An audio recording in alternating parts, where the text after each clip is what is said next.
I, with pleasure, welcome Mr. Sharad Sanghi, CEO, Global Data Centers and Cloud Infrastructure India, NTT Limited. Sharad Sanghi exemplifies what it takes to be a successful entrepreneur, to generate returns for all stakeholders, and deeply connected to everything one does. He built a customer-focused service organization called Netmagic, July 1998, which now has the backing of NTT, a Fortune 500 company. Sharad is responsible for growing company to be India's leading managed hosting and cloud service provider with over 1,500 employees, 9 high-density and hyperscale data centers delivering services to over 2,000 enterprise customers. Sharad's vision has helped company become a leader in public cloud services market in India. He also happens to be part-time non-official director on board of Bharat Electronics Limited. He did 6-year stint in US, Sharad worked for Unified Network Management Architecture Group at AT&T Bell Labs, the Backbone Engineering Group of NSF-Net, ANS and Router Systems Development Group of Advantage, IBM Global Network. He has also helped Merrill Lynch and Bankers Trust design and deploy wide area networks. Sharad is an electrical engineer from IIT Mumbai and holder of master's degree from Columbia University, New York. Yes, he is a very simple and friendly person. Over to you, Mr. Sharad. Thank you, Mr. Jain. Thank you, INNOG, for inviting me. It's my pleasure to address fellow network operators. As Mr. Jain said, I started my career running the NSF-Net in the US. And when I came back to India, I was working with very closely with Videsh Sanchar Nigam as a consultant before I set up Netmagic. So I know I've been on the other side where I've been a network operator working round the clock. So I hope I can share some insights that will benefit all of you in the emerging trends that we see in cloud computing and data center industry in India.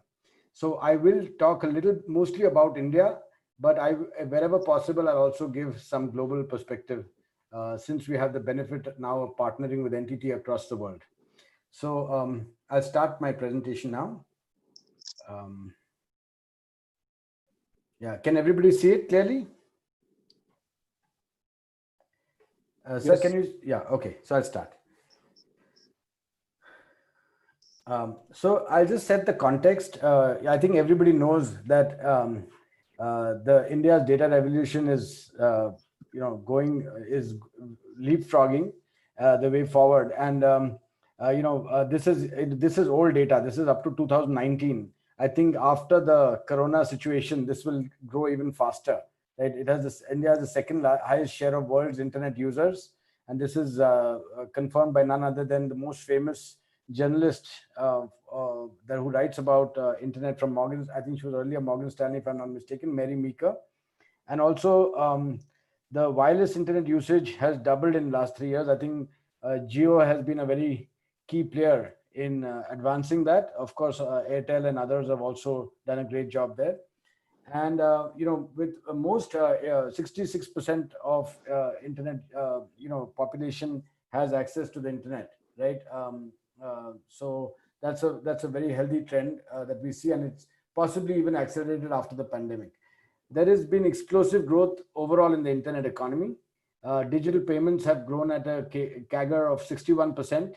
OTT market is growing at 63%. Again, this is 2019 data. All of us watch serials at home now on Netflix and Amazon Prime and other OTT platforms. So this must be growing even faster.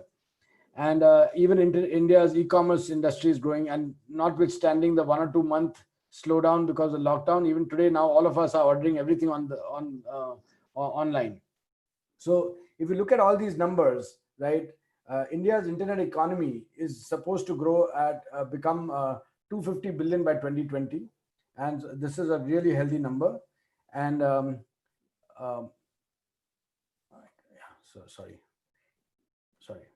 Yeah, and if you look at the strategic trends, right? If you from 2000, when it was the era of web, client server, and then everything being through websites, and internet was basically consumed over the web. 2010, there was a shift where more and more internet consumption started happening over the mobile phones. So this resulted in the app economy, a lot of smartphones, and working from anywhere. Of course, from a technology perspective, a lot of REST APIs were used, and a lot of early adoption of cloud started in India in 2009. We launched our first cloud in 2009. Amazon started their cloud services in the US in 2003-4, and so basically, really 2009 is when we start. 2010 is when we started seeing the use of mobile phones, and cloud started emerging in India. And in post 2020, if you go by Gartner's view, there will be what they known as multi-experience consumption, where there'll be a combination of, you'll have multi-experience development platforms with a combination of web, chat, voice, and wearable devices all working seamlessly. And we've already started seeing early experience on that. From a technology perspective, the web was characterized by database and web service integration. The most of the from a hosting perspective, everything was dedicated hosting or shared hosting, as they called it, which moved in the mobile era to REST and API driven architecture, with cloud computing coming in, and now edge computing is going to dominate from 2020 onwards, both the far edge and the near edge. And you have serverless computing, containers, and other trends that we see. I also set the context from a policy perspective. With the data localization is happening world over, and with data privacy and data protection policy that is about to become a law soon, there is how it impacts our industry is that there is a notion of data classification, data storage, and data processing. Broadly, and I'm just simplifying the policy, but one needs to read it in much more detail. Broadly, they've classified data as personal data as general, sensitive, and critical. General data can be hosted anywhere, processed anywhere.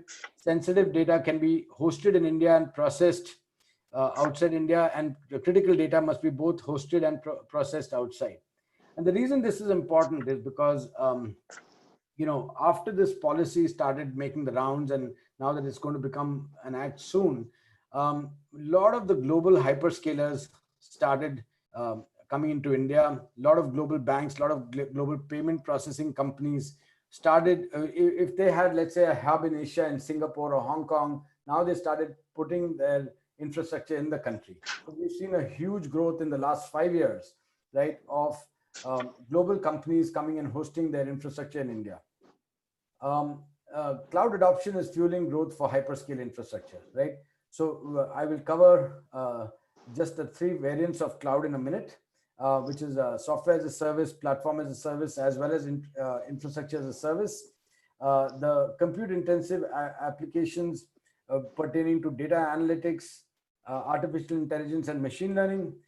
There's a lot of digital transformation happening. And of course, the fastest digital transformation we've seen is thanks to this current crisis that we're all encountering, where everybody was pretty much forced to adopt. And that is why today we are talking on Zoom as opposed to meeting face to face. So there is a tremendous effort in automation. There's tremendous effort to digitize and move application and business processes to the cloud. There's a lot of aggressive connectivity rollout. First, there was a 4G expansion, and now 5G trials. I think Jio has already applied for a 5G trial license, and others, BSNL and a lot of others are also looking at this, Airtel. And then there is, the government has also an initiative of getting connectivity, fiber connectivity to the rural areas through the BharatNet expansion. And on the policy side, as I mentioned, the data protection and localization. And for data centers particularly, there are incentives that various state governments are doing, and also in the centers coming out of the policy for what they call as data center parks.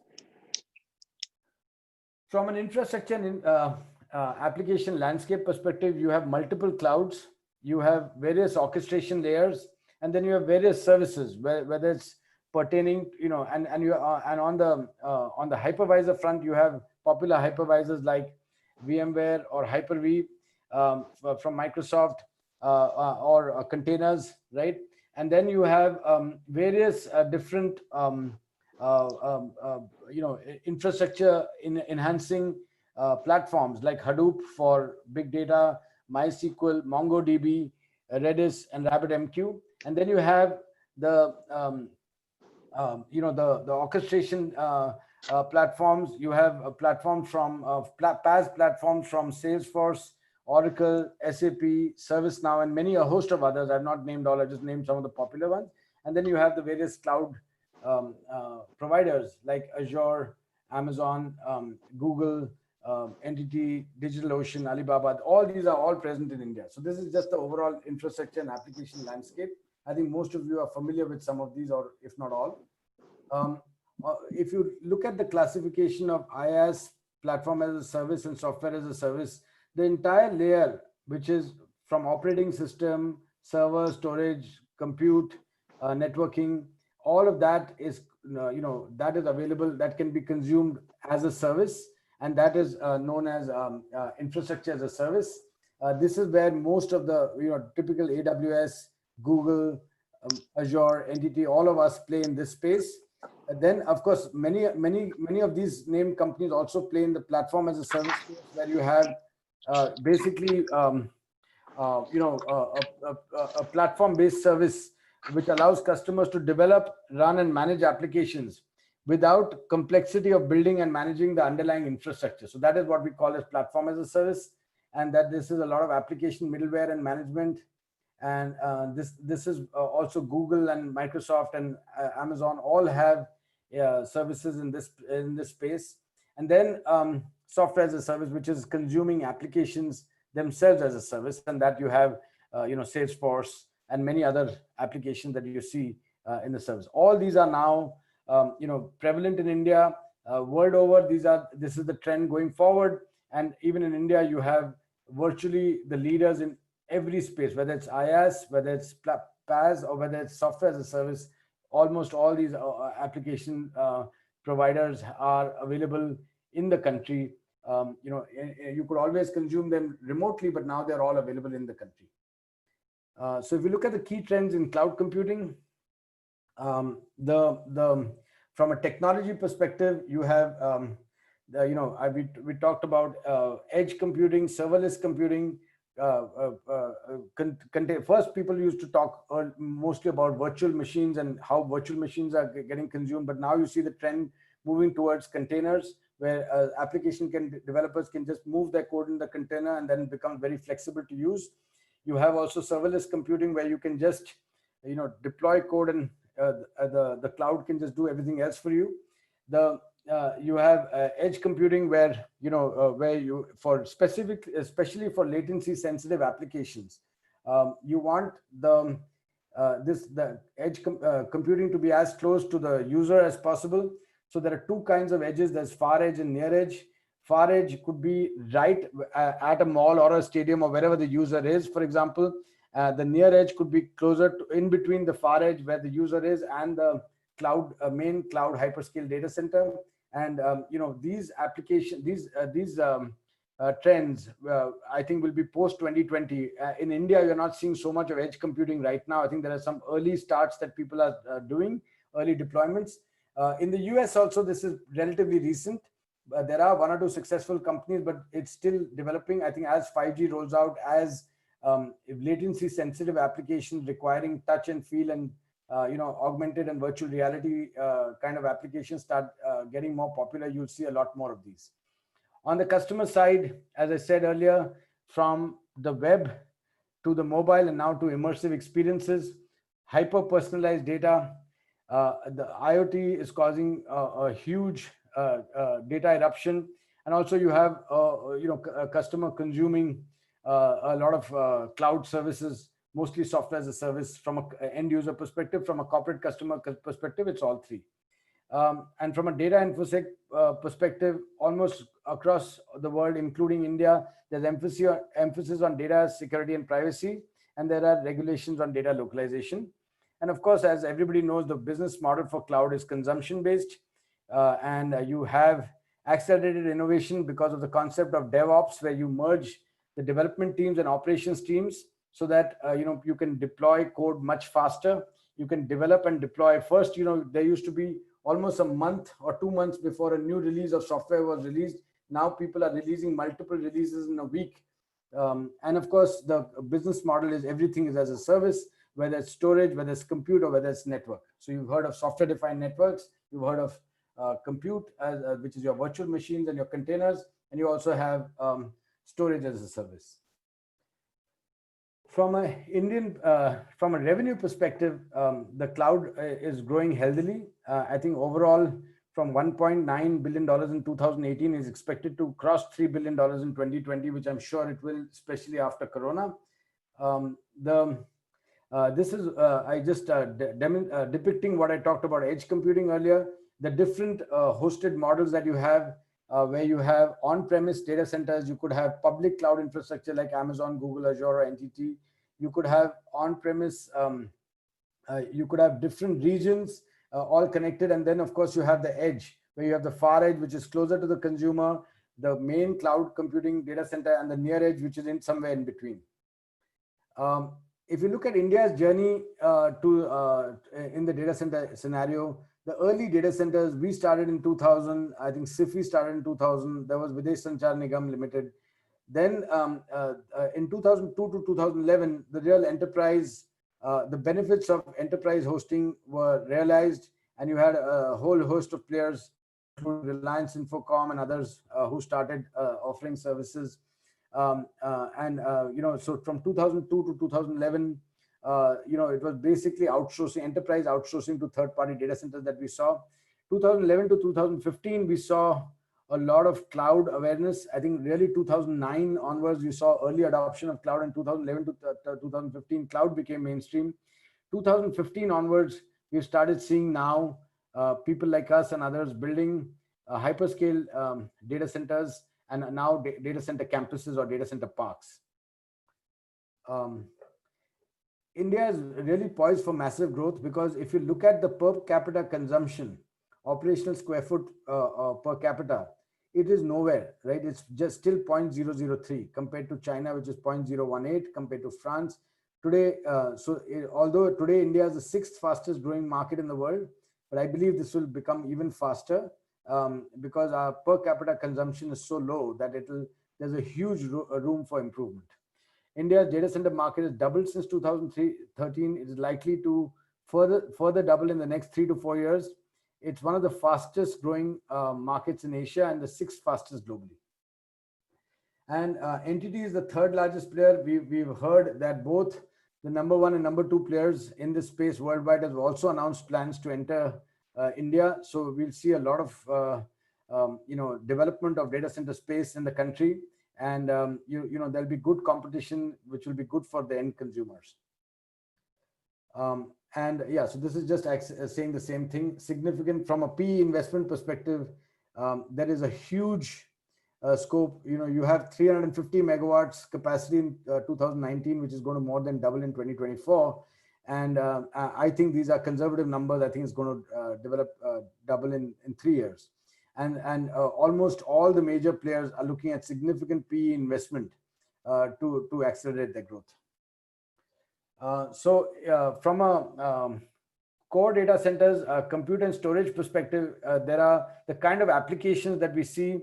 Obviously, it's for digital transformation of businesses. So all applications, whether it's pertaining to workforce automation, whether it's pertaining to customer relationship management, ERP, etc., you see that in the core data centers.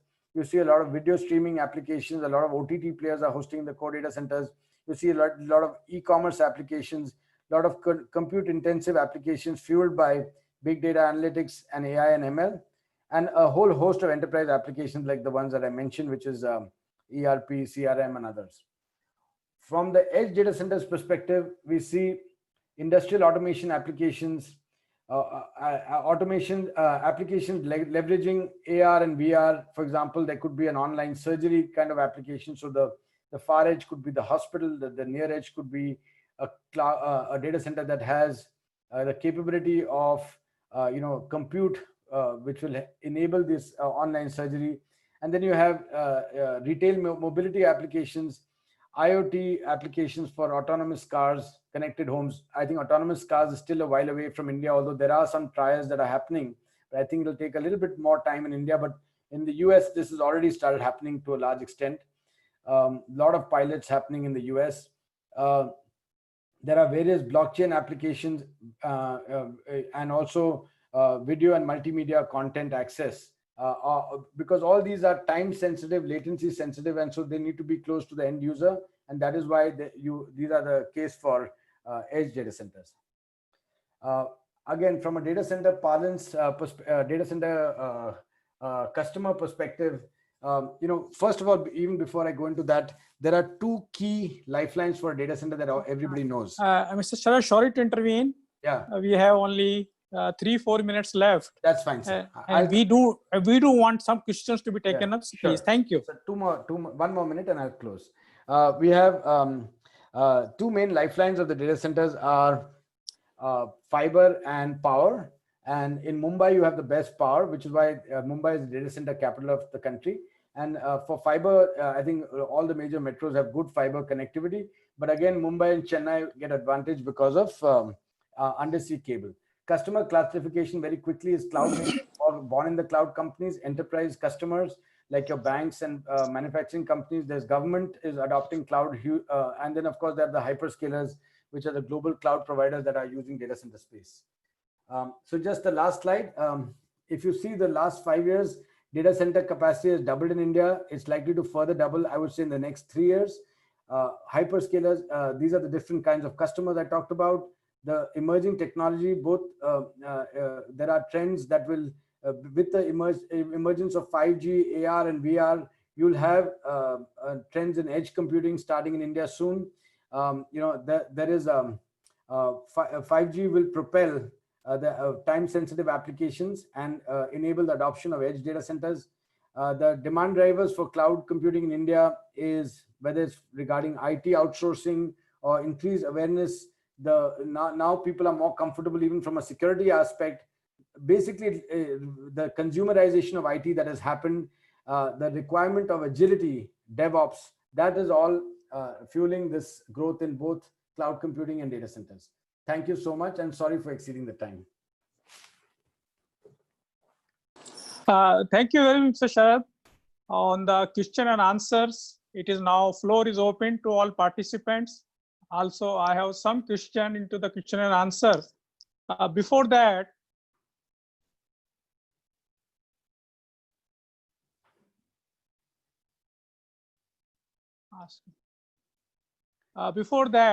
I have one or two questions from my side. Sure, Number one, what has happened to the cost of hosting in India over last 10 years, and how do you see it over next 5 years?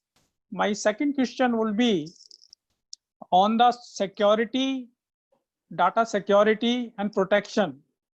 And also, suppose my data is stored into a cloud,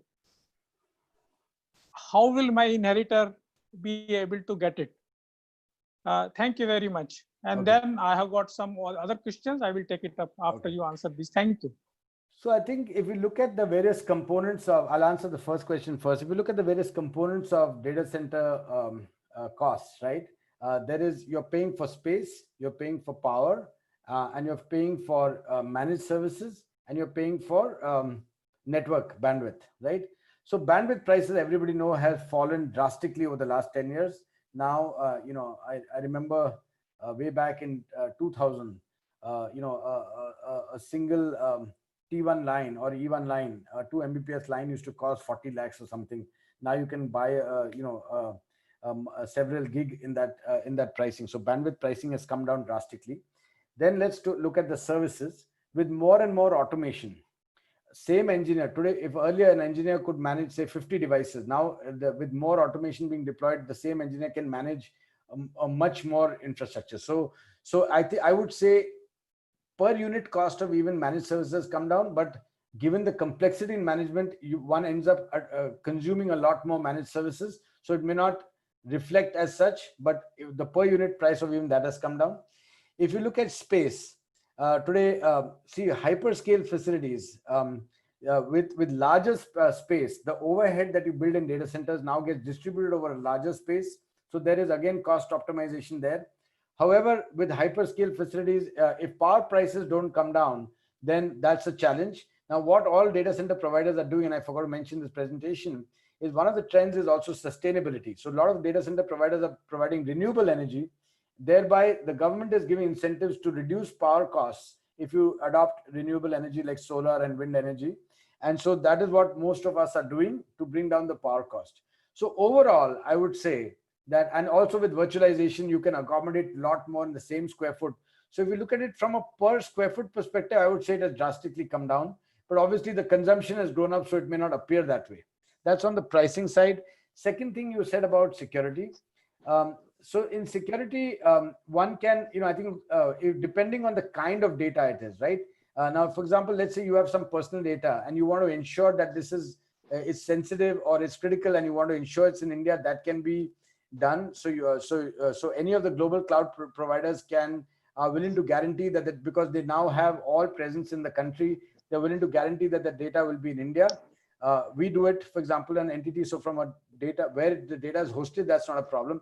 There are several measures that are taken. Nothing is 100% secure, but there's several measures cloud providers take to prevent, whether it's in the area of threat detection and early detection and response, whether it's in the area of SIEM for event correlation across multiple events so that they can alert the user faster, whether it's in the area of denial of service protection, whether it's in the area of web application firewall protection.